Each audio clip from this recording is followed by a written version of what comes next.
Can everybody hear me? Yeah. Okay, good. Just depends where you stand, I guess. Okay, we're going to get started. So I want to welcome everybody here today to the Share the Love. It's now the second annual Share the Love event in Kemptville. And for those of you who don't know, I'm Heather Sansom, and I used to be on the board with Habitat, and that's how the whole thing got rolling. So last year we did our first annual Share the Love event, and it was an art exhibit with members of the community from elderly to children contributing pieces of art, which were hung at Geronimo Coffee Shop for the month. And then we held an art auction at the end to fundraise for Habitat for Humanity Thousand Islands, which is the organization that built the Habitat home here in Kemptville. And we wanted to maintain some momentum because we have a wide base of support for Habitat for Humanity in Kemptville, and also for issues of homelessness and sustainability and so on. So once we got that going, we thought, well, people asked us, are you going to do this again next year? We thought, well, it's a great idea, but maybe not an art auction, which is kind of, maybe ahead of its time in Kemptville. And even though the art was really great, we raised the money.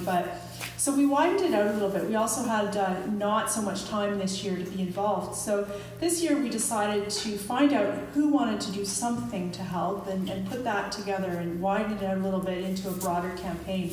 And the main goal is to raise awareness in Kemptville and in the area about rural poverty and insecure housing in rural communities, which is different than people expect. People outside rural communities really think that housing is more affordable in rural communities because it's cheaper than the city, and don't understand what homelessness looks like in rural communities, or what it means to live, if not on the low-income cutoff, well below a livable rate, to have cars to commute to a job and to live out in the country. So we really want to keep on raising awareness about those issues. And February is a great month to do it. It sprang last year from my personal dislike of Valentine's Day. Valentine's and Family Day all together, and I thought, well, how can we make that about wider community? And that's really where it sprang from. So we thought, well, February, it's also the second month of really dark cold after the Christmas and New Year's festivities, and it is a really tough month for the food bank and for anybody working with people in difficult situations. So it's a good month to kind of spark the festive spirit back up again and encourage people to be generous and to be aware. And this year, we also had some other things going on which were really interesting, and that is that the municipality is reviewing the policy and the strategic plan. So there was some recommendations made last year, kind of as an outflow from the Share the Love campaign. I got invited to participate in the Affordable Housing Subcommittee, and a number of other people did as well, with much more experience in the issues in the area than I did. But that committee made some recommendations to the municipality for changes to policy which they feel should be considered by development going forward, so that the community can be more sustainable and more livable for all income brackets. We do tend to have a trend lately of houses being built for people in a particular income bracket, which is not descriptive of quite a large chunk of the population in the area. So we wanted to help sensitize people to that and give them information. So not only give you information about poverty and what it is, but get it out there in the media, get it out there on Facebook. The media have been really good about sharing the information as well. So it's about giving the information, but also giving people a way to get engaged. So information is good, but if you can't do anything with it, it just sits on a shelf. So giving you the information and then giving you the ways you can get engaged as a citizen and a community member is even better. So I don't want anyone to be discouraged about the number of people that have showed up tonight, because you have to realize this is an extremely small percentage of the impact of this month-long event. Last year, our art auction did bring out about 20 or 30 people, I think, and we had a really good evening.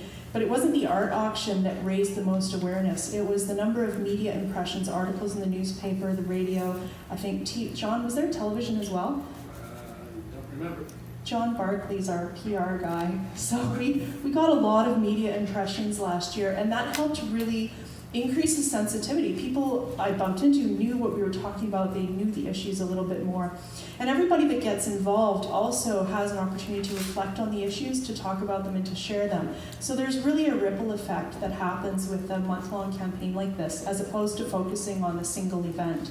And this year too, we've already had a ripple effect. So even before you got here today, The three parts of this year's campaign were to have, again, art in Geronimo's by children, because we really feel that when children speak honestly about what they understand about poverty and housing issues, it can be very powerful, and that their art is very powerful, and that it's a really important part of creating citizens of tomorrow, to include them in that kind of a process and give them an opportunity to reflect and to share their reflections, and the proud moment of having those reflections basically in a gallery exhibit. To them, it might be their first gallery exhibit. So whether they go on to be artists or not, I've heard stories for the last couple of weeks from the owners of Geronimo about parents that have been coming in looking for their child's art, or children coming in with their parents looking for the art, or family members coming in to look for the art. So there's already that ripple effect, not to mention the 45 minutes that the children spent reflecting on the issues. And so that was an important educational event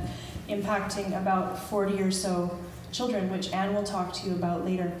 So, and then other things like the cookies that have been at Brood Awakenings. So people have been buying those cookies and giving them away randomly, because we communicated as a community cookie, and it's about share the love, so give a donation to Habitat for Humanity.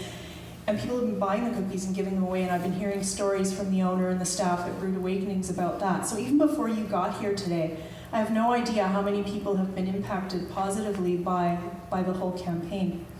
So I really believe that in Kemptville there's a really strong base of support for building a sustainable community and for social responsibility, and that's what this is about. It's about trying to grow that and feed that and hope that it grows even more next year. So tonight, with the speakers that we have for you we're going to start off with Anne Walsh, who coordinated the children's art. You put your hand down. And also Robin Heald from the Youth Center. So the Youth Center from the youth, they're a little bit older age group, participated in the art project as well. And then Les Vokes, who was the former director of Youth Centers Canada and has been involved in poverty and homelessness campaigns, awareness activism for several decades, also has more information to share with you about what the situation actually is in our area and how you could impact some of those policy decisions that I was mentioning already. And then we also have Mario Zambonin from, I should have checked that ahead of time, from Habitat for Humanity. He's brand new to the Kemptville area. He's just moving here from PEI. His wife and family aren't even here yet. And he's going to be heading up the new Habitat Restore that's here in Kemptville. So he'll share with you what a restore is and how it helps the community and how you can get involved. So that's it. I really want to welcome you. Help yourself to treats that are over there anytime. And there's some handouts here at the front. And I'm going to hand the space over to Anne.